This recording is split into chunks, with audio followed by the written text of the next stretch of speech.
8 curiosidades de las monjas que no te enseñaron en la escuela.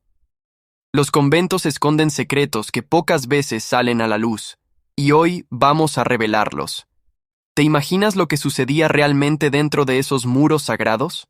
Desde escándalos hasta prácticas inimaginables, lo que te contaremos cambiará tu percepción para siempre. Quédate hasta el final para descubrir lo más impactante. Y suscríbete para no perderte más historias fascinantes como esta. Número 1. Los cuartos íntimos de las monjas. Las celdas de las monjas, también conocidas como habitaciones privadas, eran espacios marcados por una sencillez extrema que reflejaba los principios de humildad y desapego material que regían la vida monástica. Estas celdas, aunque variaban en tamaño según el convento y la posición de la monja, compartían una disposición básica. Generalmente, consistían en una única habitación que servía tanto de dormitorio como de lugar para la oración y la meditación.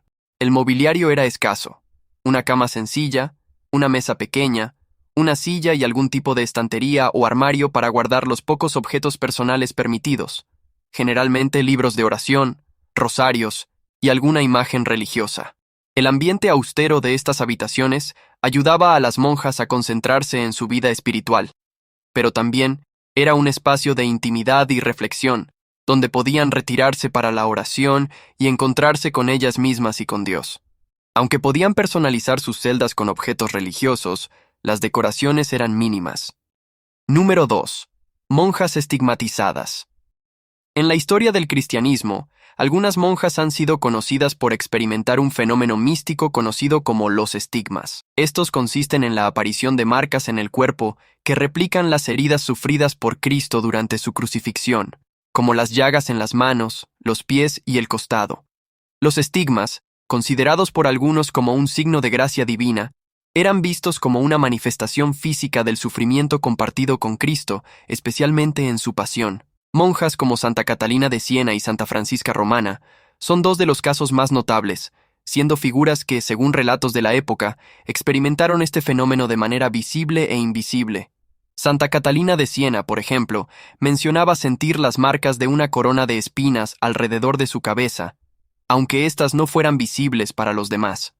Estos estigmas no solo representaban una profunda conexión mística con Cristo, sino que también eran una fuente de gran dolor físico y emocional, lo cual estas monjas aceptaban como una muestra de devoción y sacrificio.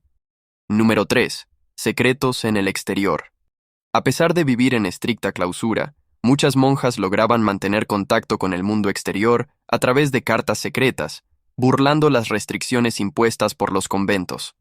Estas cartas, enviadas y recibidas mediante ingeniosos sistemas de mensajería, permitían a las monjas comunicarse con familiares, amigos e incluso figuras intelectuales fuera de los muros del convento.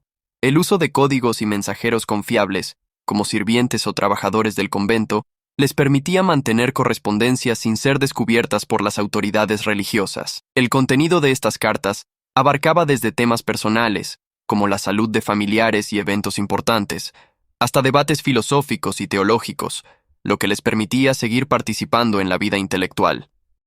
Algunas monjas incluso lograron influir en importantes discusiones teológicas y políticas, convirtiéndose en corresponsales respetadas de grandes eruditos de su tiempo.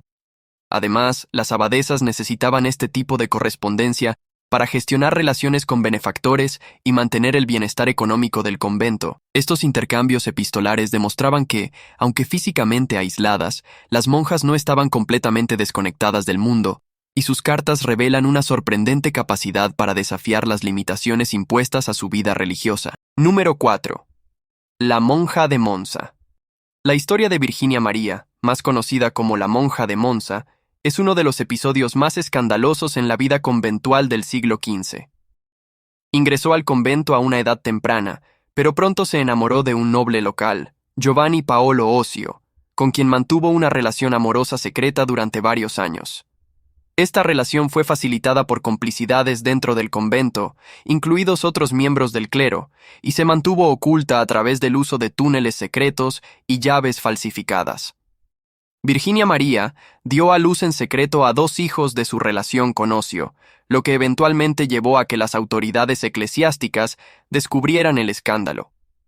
El juicio que siguió no solo condenó a Virginia María a pasar el resto de su vida en confinamiento dentro del convento, sino que también reveló la participación de otras monjas y sacerdotes en actividades ilícitas.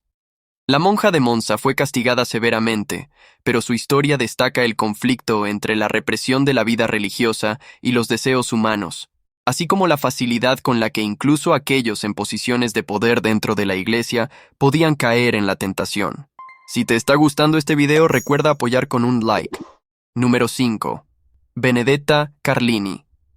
Benedetta Carlini fue una monja italiana del siglo XVII que se ganó la fama tanto por sus supuestas visiones místicas como por los escándalos que rodearon su vida. Ingresó al convento a los 17 años y rápidamente se destacó por sus visiones en las que afirmaba conversar con Jesucristo y la Virgen María.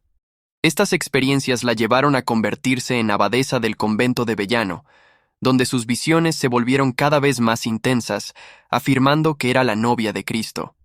Sin embargo, su reputación comenzó a decaer cuando se descubrió que mantenía una relación íntima con una novicia llamada Bartolomea, a la que justificaba como una expresión de su unión espiritual con Cristo.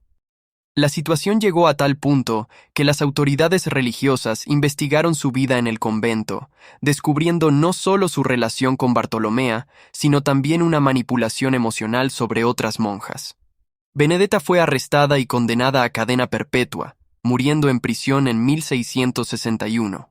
A pesar de su trágico final, su vida sigue siendo estudiada por historiadores, ya que su historia refleja los extremos a los que puede llegar la fe, así como los peligros del fanatismo y la manipulación religiosa dentro de los conventos. Número 6. Escándalo en el convento Littlemore Priory. El convento Littlemore Priory, en Oxford, Inglaterra, fue sacudido por un escándalo que reveló la naturaleza oculta de las relaciones entre monjas y sacerdotes en el siglo XIV. La abadesa del convento descubrió que varias de sus monjas habían mantenido relaciones íntimas con sacerdotes visitantes, lo que provocó un gran escándalo dentro de la comunidad religiosa. Juan de Cantilupe fue una de las principales figuras implicadas, manteniendo relaciones con varios sacerdotes, incluido el padre John de Sestre, quien visitaba frecuentemente el convento.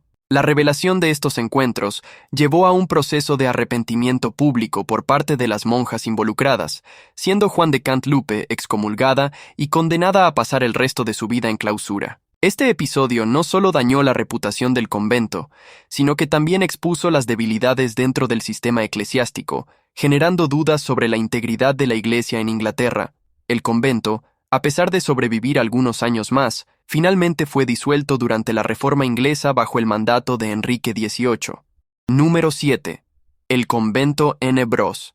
El convento N. Bros, ubicado en Roma, fue testigo de algunos de los escándalos más impactantes de la Iglesia en el siglo XIX. Marianette Firrao, una monja que se había ganado la confianza del Papa León X, estuvo involucrada en una serie de actividades ilícitas que incluyeron falsificar milagros, mantener relaciones íntimas con sacerdotes y realizarse abortos.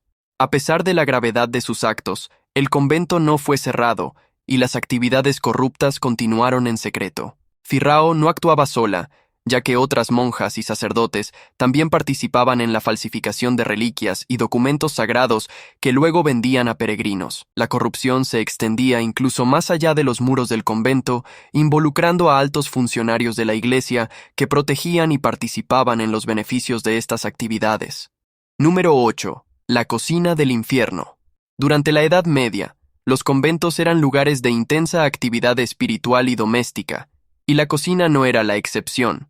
Conocidas como cocinas del infierno, por las duras condiciones de trabajo, estas cocinas eran generalmente subterráneas para reducir el riesgo de incendios. Las monjas cocineras, o hermanas cocineras, comenzaban su jornada mucho antes del amanecer, trabajando entre el calor sofocante y el humo espeso que llenaba el ambiente. Estas cocinas estaban en funcionamiento constante, y el trabajo era extremadamente demandante, ya que debían preparar grandes cantidades de comida para las monjas del convento, los invitados y los pobres que acudían en busca de ayuda. ¿Qué otros secretos crees que podrían estar ocultos en la vida de las monjas? Cuéntanos en los comentarios tus teorías o lo que más te sorprendió de este video. No olvides suscribirte al canal y activar la campanita para estar al tanto de nuestros próximos videos. Hasta la próxima.